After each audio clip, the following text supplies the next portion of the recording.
રાજકોટમાં પ્રવાસીઓને થઈ ફૂડ પોઈઝનિંગની અસર. આણંદ, નડિયાદ અને ગાંધીનગરના પ્રવાસીઓને થઈ ફૂડ પોઈઝનિંગની અસર. ગોંડલ સ્વામિનારાયણ મંદિરે સવારે નાસ્તો કર્યો બાદ ફૂડ પોઈઝનિંગની અસર થઈ હોવાની વિગત.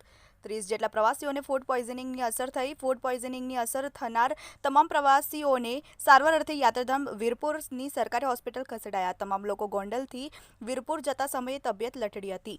વિશ્વાસ રાજપૂત, TV 18 ન્યૂઝ, રાજકોટ. ક્યાંથી આવો છો અને શું બનાવો છો? અમે ખંભોરજ ગામ ખંભોરજ ગામ આણંદ તાલુકામાંથી આવીએ છીએ.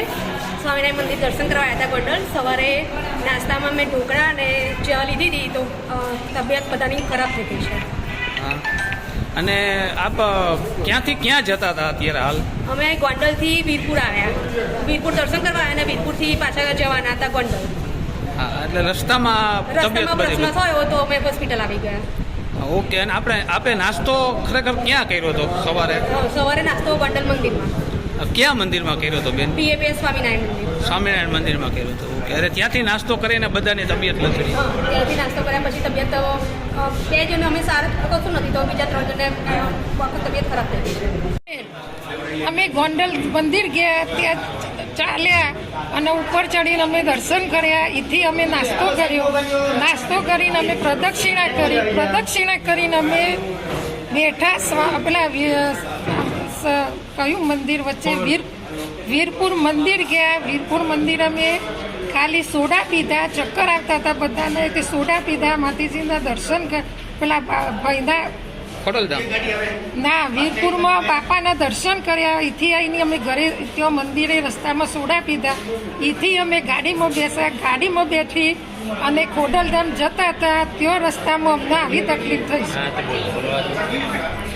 હા, ત્યાંથી અમે ખોડલધામના દર્શન કર્યા. ગોંડલ નાસ્તો કર્યો. ગોંડલ સ્વામિનારાયણનું મંદિર.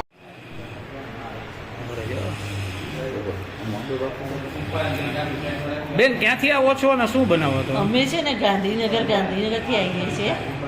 અમે છે ને ભાવનગર અહીંયા ચોટીલા માતાના દર્શન કર્યા. ત્યાંથી અમને ગોંડલ સ્વામિનારાયણ મંદિર ધામ કરું ત્યાં આગળ દર્શન કર્યા અને પછી અમે સવારના નાસ્તામાં ઢોકળા, સોસ અને વેફરના 3 પીસ ખાધા. એટલે બેન, નાસ્તો ક્યાં કર્યો આપે? અમે ગોંડલ અહીંયા ધામમાં અક્ષરધામમાં મંદિર, અક્ષર મંદિરે નાસ્તો કર્યો આપે. ત્યાં હા, પછી શું થયું બેન? પછી છે ને અચાનક અમારે થોડો અડધો કલાક જેવું થયું ને એટલે બધા એકબીજાને વારાફરતી ચક્કર આવવાના ચાલુ થયા. એટલે અમને એવું લાગ્યું કદાચ આ ડિહાઇડ્રેશનના લીધે થતું હશે. પછી એકચ્યુઅલી અમારી જેવા બધાએ જે ત્યાં આગળ નાસ્તો કર્યો હતો ને તો વીરપુરમાં અમે એકચ્યુઅલી અહીંયા ભેગા થયા તો લગભગ બધાના પ્રોબ્લેમ હતો. અને આમ ઘણા તો ચક્કર ને ઉલટી ચાલુ થાય. એટલે અમારી જોડેના જે બધા છે સાથેના એ લોકોને તો ઘણા તો ઉલટી એટલે આમ પાણી નાટક એટલી ઉલટી થઈ ગઈ. ઓકે, અત્યારે હાલ આપ વીરપુર સરકારી હોસ્પિટલમાં છો.